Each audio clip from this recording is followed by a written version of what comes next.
they go up and up, up and down, down, down. They are the daredevil wing walkers of today, having heard about the even more frightening stories of the past. Well, now that we've only got a single here with us today, Dave will go through a series of different routines. He will be doing loops and barrel rolls all the time. Keep your eyes on Kirsten. Now, she's a tough little lady because he'll put it through various turns, loops, rolls, and there he is now going into a stall turn, and she is strapped on the top there, putting up with winds up to 150 miles an hour. And later during the course of the air display, she will also unstrap and move around the top of the wing. It's quite extraordinary stuff, but she is in the hands of a very capable man. He sat in the rear cockpit, and that enables Kirsten, if she needs to come down and sit in the spare cockpit right behind her. Sit back and enjoy this. It's absolutely phenomenal stuff.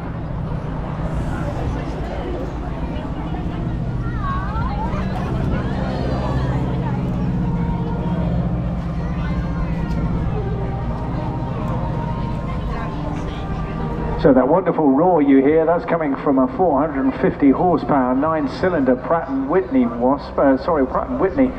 engine, designed itself in the 30s, and you see as he comes around in that turn that Kirsten's actually lying on her side and stretching out. No mean feat as well to maneuver around these aircraft at the speeds that he's flying, but she's loving every minute of it. The grace, the skill, the style, in abundance here, and the aircraft newly painted and looking absolutely pristine. So they made a few other amendments on these aircraft, predominantly for carrying a wing walker. Although they're tiny little things, the girls, they keep themselves gymnastically very strong and agile and physically fit to do this work.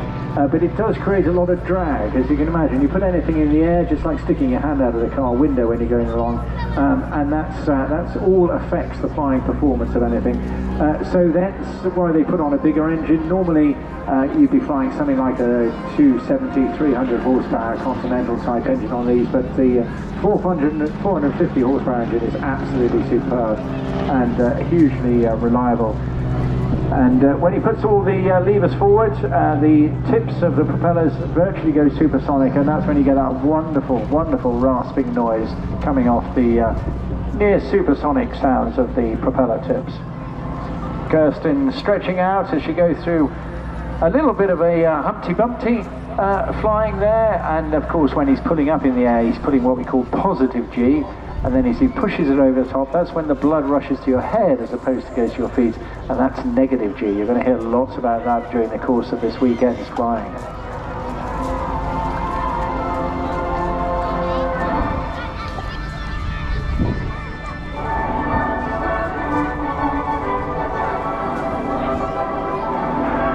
So selection to be a wing walker is not easy, just like training to be a pilot. It's all down to hard work, and of course it's really, really important. Kirsten herself has got quite a pedigree behind her as well, as you can imagine. They all have to have a particular bug to do this. She was certainly excited by the chance to get it. Her background happens to be in trapeze and aerial arts, and of course that's the sort of training that just helps you perfectly for this sort of work. And here she is now, the adrenaline junkie she is, actually positioned on the leading edge of the airframe. Look at that, give her a massive wave, boys and girls, mums and dads. Fantastic aerial achievement there. She is just pointing out to sea as as if she's directing the aircraft herself, but of course she's not. Right beneath and behind her is Dave Farrell, himself a hugely accomplished pilot. He's got several thousand hours of flying on these aircraft now, and basically has been acting as the chief pilot for the organisation for some time. Favourite memories of Kirsten? I've mentioned that this team has been all over the world. She was going upside down over the Gobi Desert, she said, at sunset, which is something that is very, very difficult to repeat. Dave grew up in the mechanical world, working in garages and things, then went into rider tug towing and other aerial work. And here now, I think Kirsten's in her other unique position of the arabesque, just perched on the top of the windscreen in another gymnastic movement, and absolutely stunning. Now she can see you down there, so do give her a wave. I mean it. She is looking at you, you are looking at her, and that sort of feedback is just what they love to have.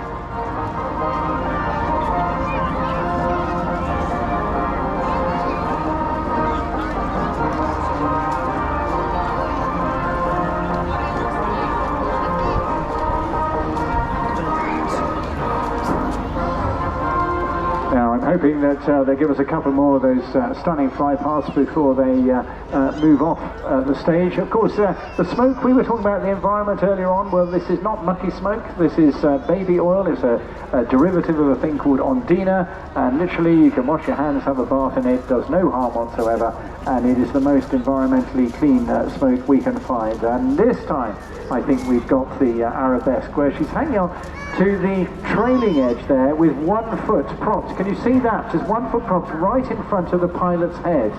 And she is out of the harness. She's got one hand holding on to what was the harness itself. And you'll be glad to know she is, however, still wearing a safety strap, just in case. Well, I reckon having shown you that, which is a fantastic manoeuvre, they'll probably come by for a final fly past now. She'll hop back in that cabin in the front end. Of course, the other reason they have to do that is if they're flying all the way back to their base in Renkum, that's about an hour and, I guess about an hour and 15, 20 minutes from here. If the weather was anything like yesterday, then that would be pretty unpleasant, flying along, standing on the top of an aircraft. So here they come now. This is, I'm pretty sure, the finale for Dave and Kirsten. Whatever you got, hats, coats, umbrellas, ice creams, mum stands, boys and girls, you'll be watching the r.a.f. Supermatic Wing Walkers. Give them a massive, massive farewell wave from this magnificent day at Airbourne 2022.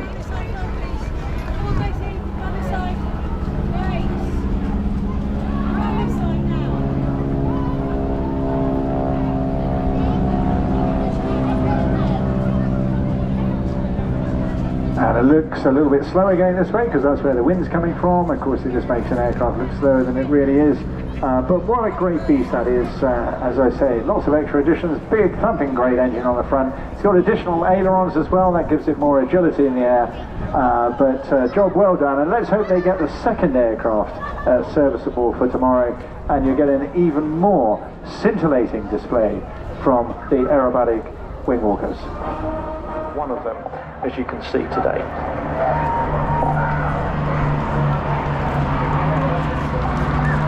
During the war, Bomber Command suffered the highest loss ratio of any recorded combat. In all, 55,573 men were killed in Bomber Command.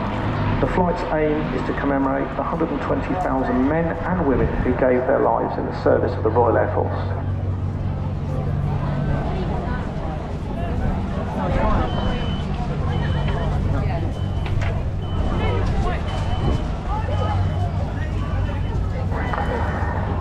If you look now to the left, you'll see the fighters break away from the formation. Lancaster as the formation positions for individual displays.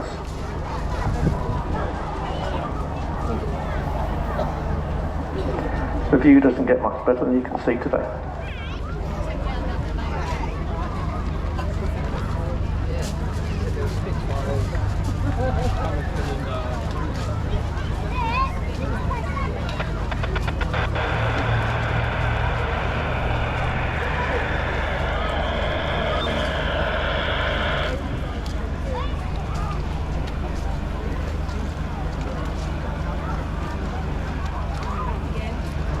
Once again, ladies and gentlemen, just listen to the rumble and roar of the Merlins.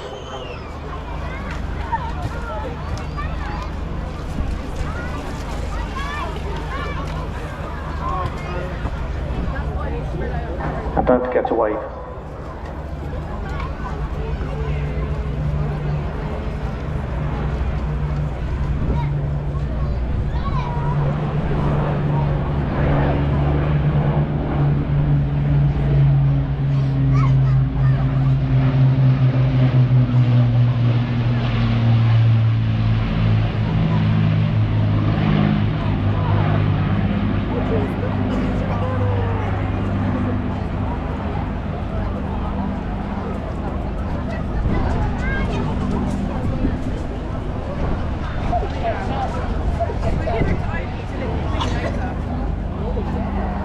starters positioning now, as you can see.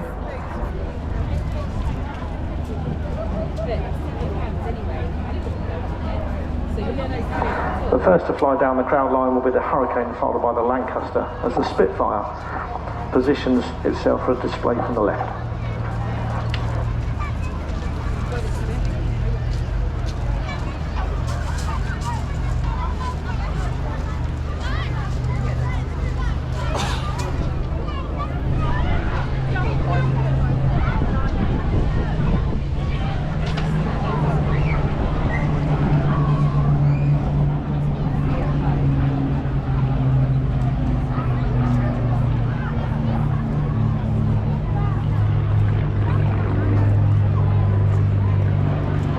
The Spitfire you're about to see to start its display, P7, was built in 1940.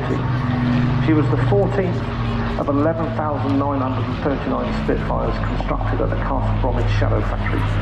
She is the only airworthy Spitfire from the Battle of Britain and a much admired survivor. Put into storage in 1944 until the making of the movie Battle of Britain saw her re-emerge in 20 years of dormancy when she was selected to fly in the film. P7 currently represents 54 Squadron Spitfire Mark 1 R.a.f. Kilo Lima Bravo Kiwi 3, the personal aircraft of New Zealander Al Deer from the 10th of July 1940, the official start of the Battle of Britain, until the 31st of August, when, after being bombed on takeoff from Hornchurch, Al Deer crashed upside down. He survived, but Kiwi 3 didn't.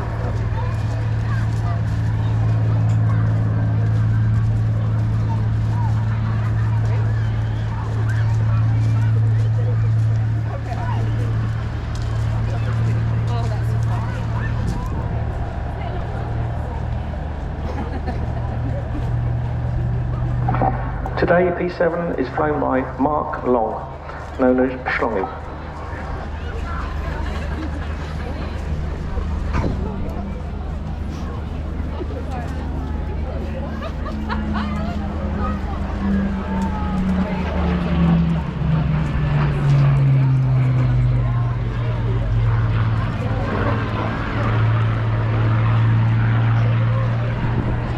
This is Mark's first full season with the display team.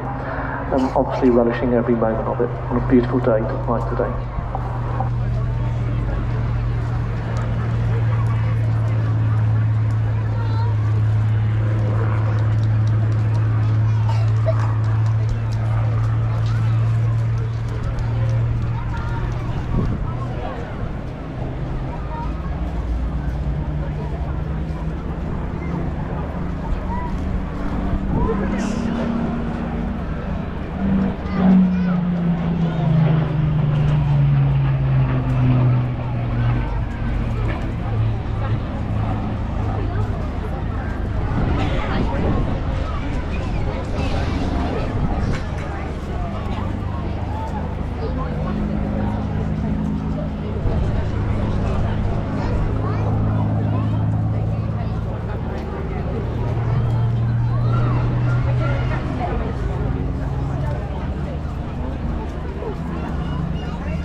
WR85 So P7 now positions for its final pass and pulls up into a victory roll. And if you look to the right, the Hurricane PZ will be inbound, flown by Flight Lieutenant Mark Priest, MBE.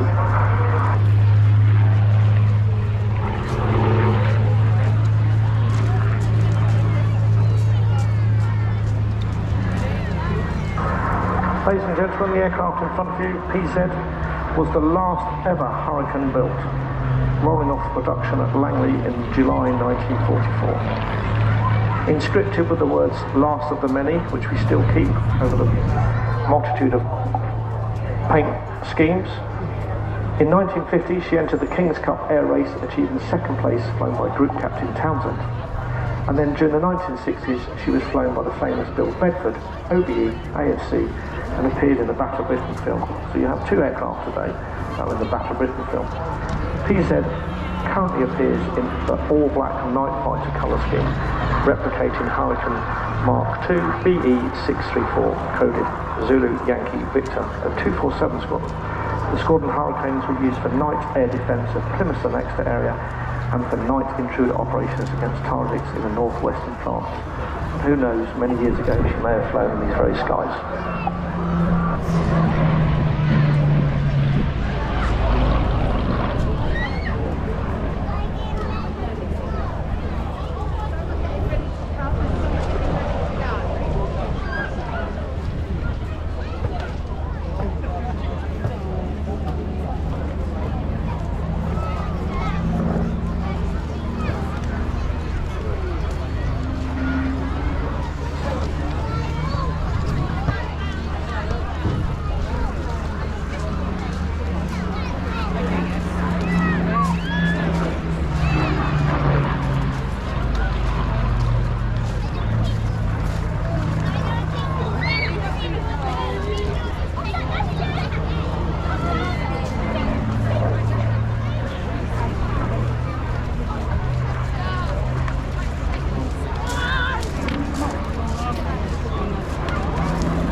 And as the Hurricane pulls up into its victory roll and moves away, if you look right, ladies and gentlemen, the Lancaster makes its initial approach.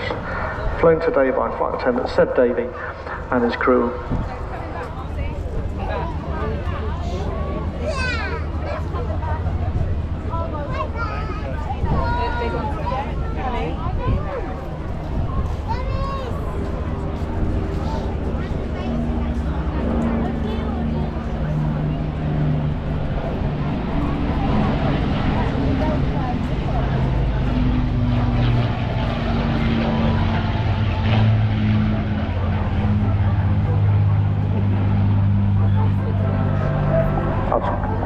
PA474 was built by the Vickers Armstrong factory at Hordern, completed on the 31st of May 1945. The war in Europe had ended a few weeks earlier, so the aircraft was modified for Far East operations against the Japanese as part of the Tiger Force, and was first flown in this configuration in August 1945.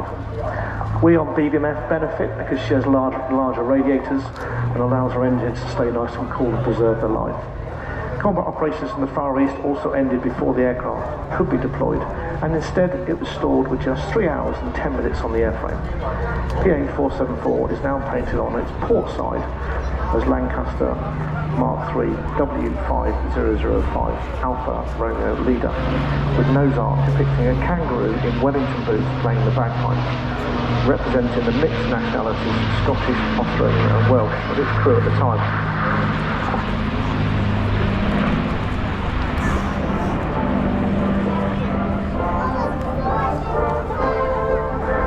The large bomb bay, uninterrupted in its whole length, allowed specific munitions to be developed and utilised, unlike the B-17 American bomber, which had a split bomb bay.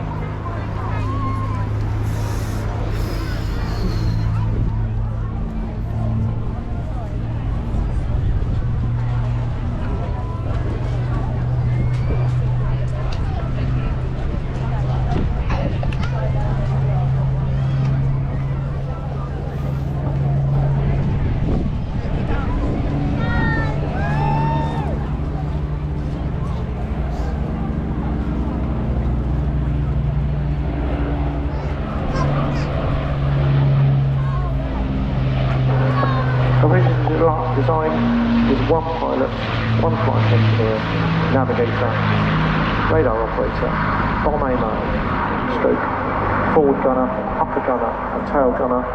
We now fly the aircraft with two pilots, initially operating from the right-hand seat, building hours and experience obviously with this iconic aircraft, and then moving to left-hand seat to captain seat. The pilots, before they go on to Lancaster, cut their time on a Dakota, which is in for servicing this moment this year. As you can see at the moment, positioning for undercarriage pass, slow and dirty. That's what they called it.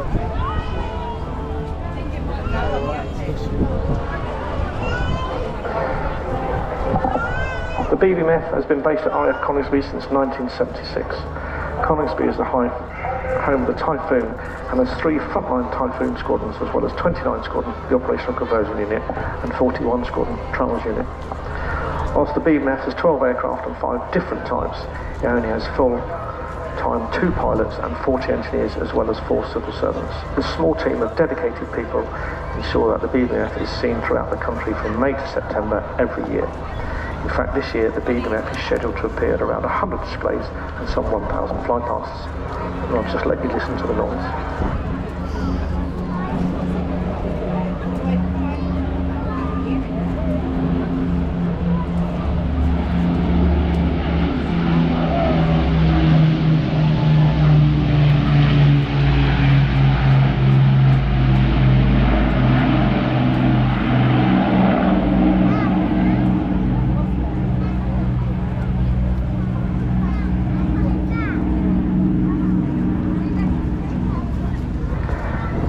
The BVMF Flight's 40 engineers work tirelessly to ensure that the BVMF aircraft are kept in excellent condition, conducting deep maintenance over winter, and then keeping the aircraft airworthy in the summer.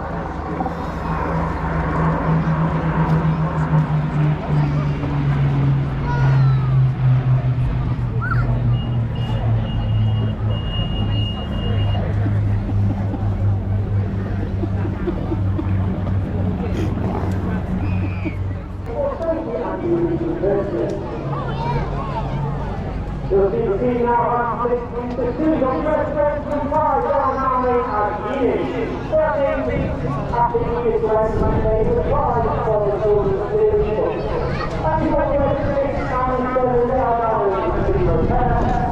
That's why we're against this in the leader. And in the second half, we will see some fast finalists and hard figures from the aircraft.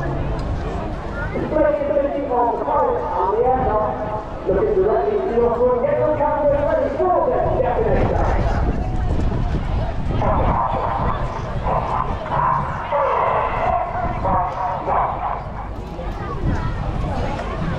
Yep, there they go, there's the split. There's the split. Whoa! Nice split.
just like trail in the sky in a river he calls ice cream.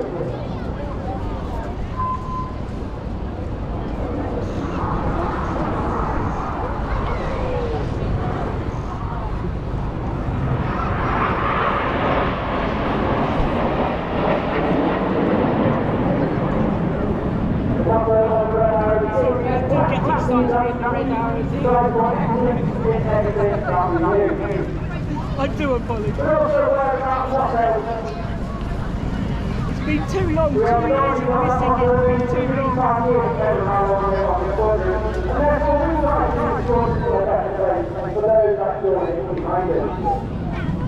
And he is straight off the left hand side, keep looking to your left and to your right, and be prepared to get back into the straight line.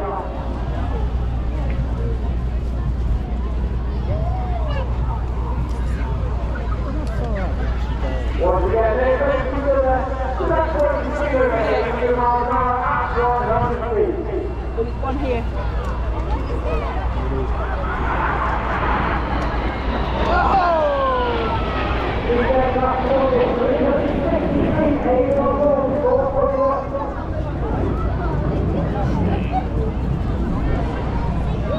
You've got to look out because there's always...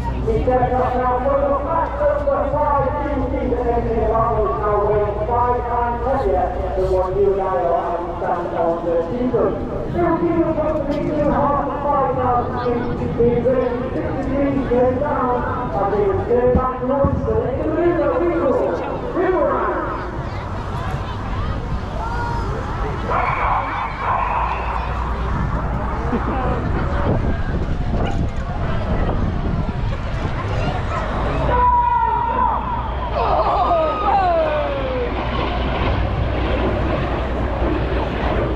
Look to your left hand side, you can see it coming back in line left. First goes on. First two completions, left hand roll around red, 4 and 5. And then 4 and 5, roll around red, 2, 3, 1,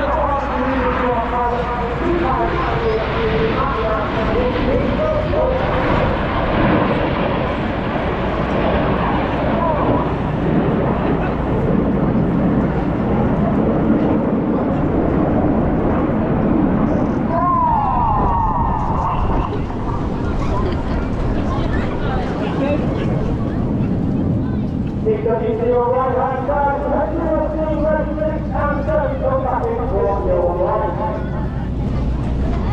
Red 6 leading with red 7 in trail.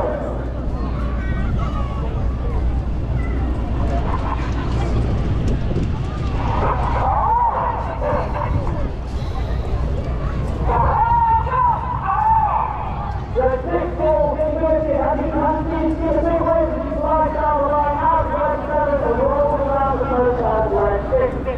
Red 7 is white 7 6. He won it early 18. This is 30 on the knee. And this is first by 2. And the score of 1-5 flying to the horse. He lost 1. Keep your eye on the big repair. At 16 turns the trail. Getting hard outside. 16 back towards the straight line. Red 6 is 40 over Red Hoxton, he is 40 on the Eastbourne Airbourne and Typhoon, and the former qualified line to the Honourable T12. The bridge goes on the end, still good helping hard to left, the line up the right,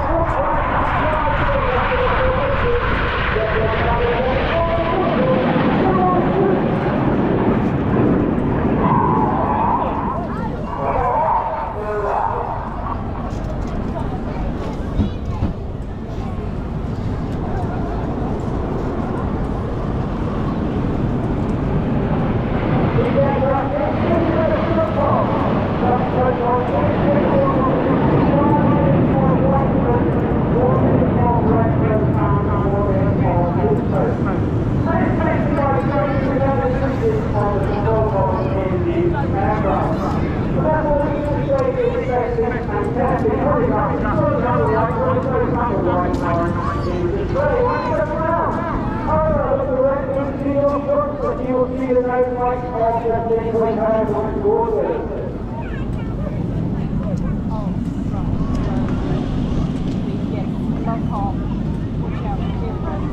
Get your cameras ready. For the ground, let's see your horse. Here we go. There goes the long hop. And then there'd be an arrow, one of them would go through.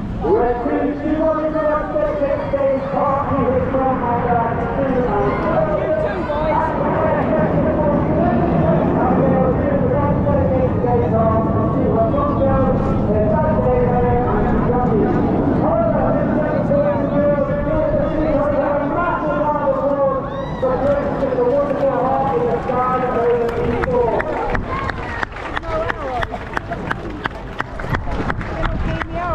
They will now begin to turn hard back towards the way line for their final pass at that 100 feet and over 800 miles per hour.